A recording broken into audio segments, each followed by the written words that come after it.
Dan Fitzpatrick here, stockmarketmentor.com. And I'm going back to the well here on Tesla. This is something that I've been covering for a while.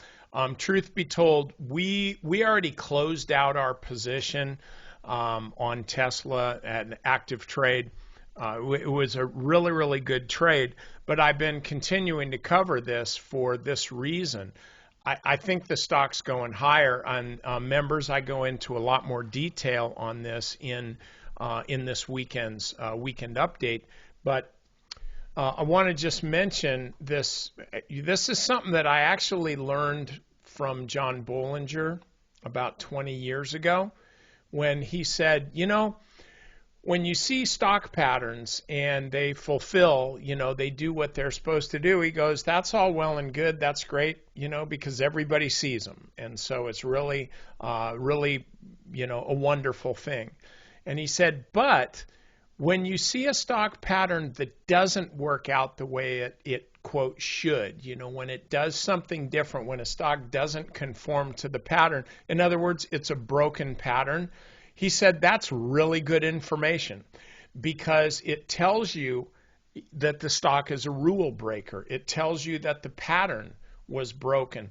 And that's really what we've got going here for Tesla. I'm going to show you in a sec how to read this chart. But if you just look at it here, this was a total breakout here. We know this on big volume. And then the very next day, it ran up so high, almost to 1100, and then fell back down to close near the low.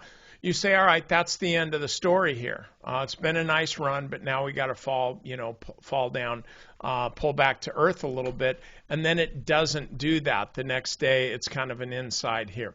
It's just kind of an inside day, and then finally we get these continuing moves higher. So for me, this is a hard stock to hold, and it's a hard stock to hold because I really hate to lose money. I do. Probably more than most people. I hate to lose money more than I love making money, and that's the truth. It really is.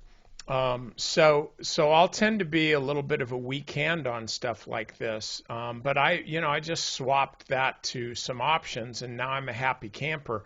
And this is why, though. I bought some December options, which is still a little ways to go. Because I'm looking at the weekly chart. Screw the daily chart. I don't care.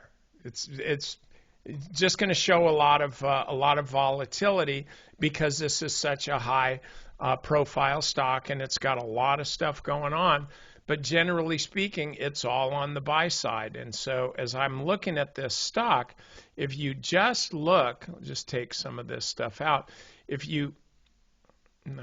don't want to. I just want to take that one out. I hate it when it asks me stuff that it knows the answer to.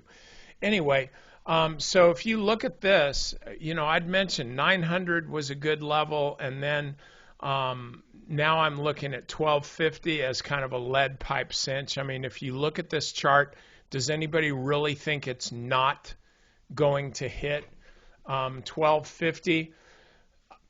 I just think this is going much, much higher. And don't get the wrong idea. I'm not pounding my chest saying, you got to buy Tesla, got to buy Tesla, got to buy Tesla. I'm just looking at the price pattern. I'm just looking at the price pattern and seeing that this is a stock that's under very big accumulation. It's under very big accumulation. A lot of buyers coming in here this week. So I would just stay long. I am staying long, and stay out of the daily chart. Just look at the weekly chart, and you're going to be very happy. You can thank me about that later, okay? I'm just kidding. You don't have to thank me, but it's okay if you want to. Okay, members, over to the weekend update. Also, if you have not joined the party here, I invite you to do so, okay? Have a good weekend. I'll see you Monday.